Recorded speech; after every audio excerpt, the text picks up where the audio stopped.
चोली के दिल रही ना पीरे वो खता छला फोर कौन चापी रे घर बनिया चोली के दिल रही ना पीरे वो खता छला फोर कौन चापी रे होखे नाही टाइट पहिरला पठिले बा होखे नाही टाइट पहिरला पठिले बा दर्जी हमार चोली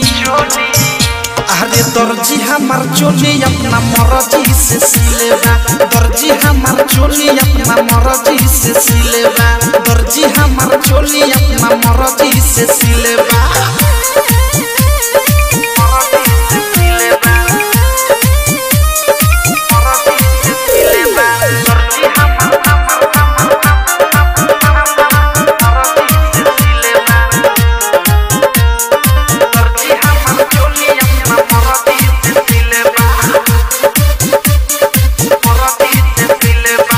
हिमुना बढ़वले बाला फारा महंगा में किनले रही मखमल के कपड़ा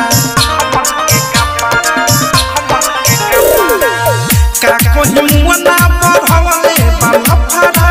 महंगा में किनले रही मखमल के कपड़ा चोलिया के पीछे बनवले ना दिलबा चोलिया के पीछे बनवले ना दिलबा दर्जी हमार चोली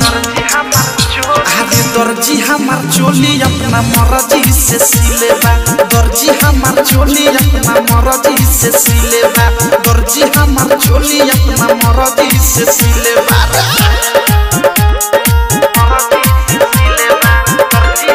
डायमंड रिकॉर्डिंग स्टूडियो होत नहीं के फिटिंग चीटिंग कइले बाखूबे जब जब पेन हता नी लागता नी डूबे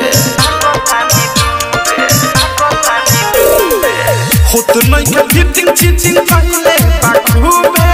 जब जब पेन हता नी लागता नी डूबे औध से में हुक दुख ताया मिलेबा राइटर थारू अनुराग दुख ताया मिलेबा दर्जी हमार चोली दर्जी हमार चोली अपना मर्जी से सिलेबा दर्जी हमार चोली अपना मर्जी से सिलेबा दर्जी हमार चोली अपना मर्जी से सिलेबा घर बनिया चोली के दिल रही ना पीरे हो खता छला फोर कौन चापी रे होखे नाही टाइट पहिरला पठिलेबा होखे नाही टाइट पहिरला पठिलेबा दर्जी हमार चोली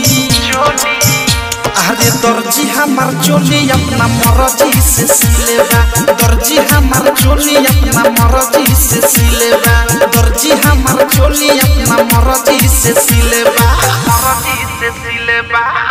अगर आप भी चाहते हैं राजा माही को गाना सुनने के लिए तो इस चैनल को जरूर सब्सक्राइब करें और बेल आइकन दबाना ना भूलें।